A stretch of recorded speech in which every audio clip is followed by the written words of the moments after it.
और यहाँ AITUC के भवन के बाहर मेरे साथ हैं विजय तिवारी जी, कॉमरेड विजय तिवारी।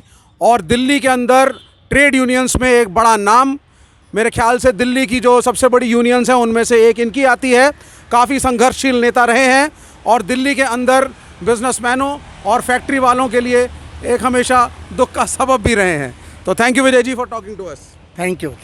तो आप बताइए, आप ये कन्वेंशन अगर आप लोग सब कर रहे हैं, AITUC के लोग, C2 वाले, बाकी सारी ट्रेड यूनियन फेडरेशंस भी आई हैं, क्या धमाका होने जा रहा है? देखिए, अभी ये बहुत बड़ा धमाका होने जा रहा है।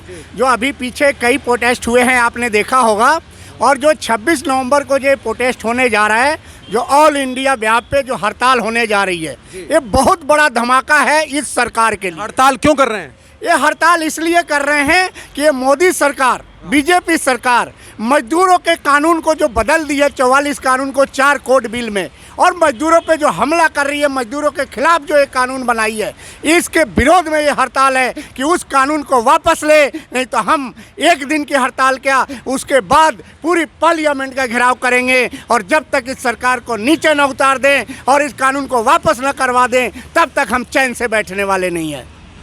सरकार का कहना है, और कहीं ना कहीं वो कोर्ट के पास भी जाती है इसी को लेकर के, कि हड़तालें जो होती हैं, जैसे शाहीन बाग का प्रोटेस्ट भी हुआ, इसमें आम आदमी की ज़िंदगी रुक जाती है। लेकिन क्या आपको लग रहा है कि आम नागरिक, आम मजदूर आपकी यूनियंस के साथ है? देखिए, पूरे इंडस्ट्रीज के मजदूर साथ में हैं, पूरे पब्लिक सेक्टर के मजदूर साथ में हैं, क्योंकि ये मजदूरों पर हमला है। ये सरकार ने जो मजदूरों पे हमला किया, इसलिए सारे मजदूर एक हो गए हैं और इस प्रोटेस्ट में शामिल हो रहे हैं, और किसी को किसी से कोई परेशानी नहीं होगी। ये सब मजदूरों ने मिलकर के तय किया है और सब मिलकर के पे प्रोटेस्ट कर रहे हैं। देखिए, सरकार का ये कहना है कि लेबर कोड का संशोधन इसलिए ज़रूरी था क्योंकि ये बहुत पुराने हो चुके हैं, कुछ तो आज़ादी की लड़ाई के पहले के भी थे, तो समय के साथ चीज़ों को बदलना चाहिए। क्या कहना है आपका इसके बारे में? देखिए, समय के साथ चीज़ों को बदलना चाहिए, लेकिन मजदूरों के हक को ख़त्म नहीं करना चाहिए। कौन सा हक खत्म हुआ है? यहाँ पर उनका ट्रेड यूनियन बनाने का हक ख़त्म हो रहा है, उनके आपको बेजेज का हक जो है ख़त्म हो रहा है, उनको अधिकार जो भी पहले था सारे अधिकार ख़त्म कर रहे हैं।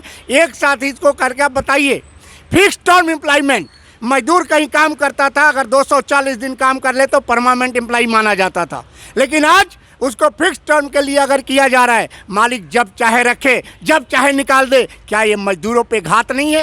ये मजदूरों के खिलाफ अत्याचार नहीं है? ये मोदी सरकार कर रही है और मालिकों का बढ़ावा दे रही है, पूंजीपतियों को बढ़ावा दे रही है, और मजदूरों के साथ ये छल कर रही है वोट लेने के बाद भी। यूनियन तो भारतीय जनता पार्टी की BMS भी है, और बहुत बड़ा एक उनका भी ट्रेड यूनियन फेडरेशन है। क्या वो आपके साथ हैं? उनके पास भी तो मजदूर हैं, वो क्या कह रहे हैं? देखिए, मैं दूसरे ट्रेड यूनियन की बात नहीं कर रहा, आप बोलिए खुल के। लेकिन आपको पता है कि सरकार उनकी है, BMS जो है सरकार के साथ है, और वो मजदूरों के तरफ ध्यान नहीं देते। वो मजदूरों पे क्या अत्याचार हो रहा है उससे कोई मतलब नहीं है। उनको चाहिए बड़े पूंजीपति का काम होता रहे और चंदा उनके पास आता रहे, इसलिए वो मजदूरों का ध्यान नहीं देंगे, वो सरकार का ध्यान देंगे और बड़े मालिकों का ध्यान देंगे। वही मजदूर संघ कर रहा है।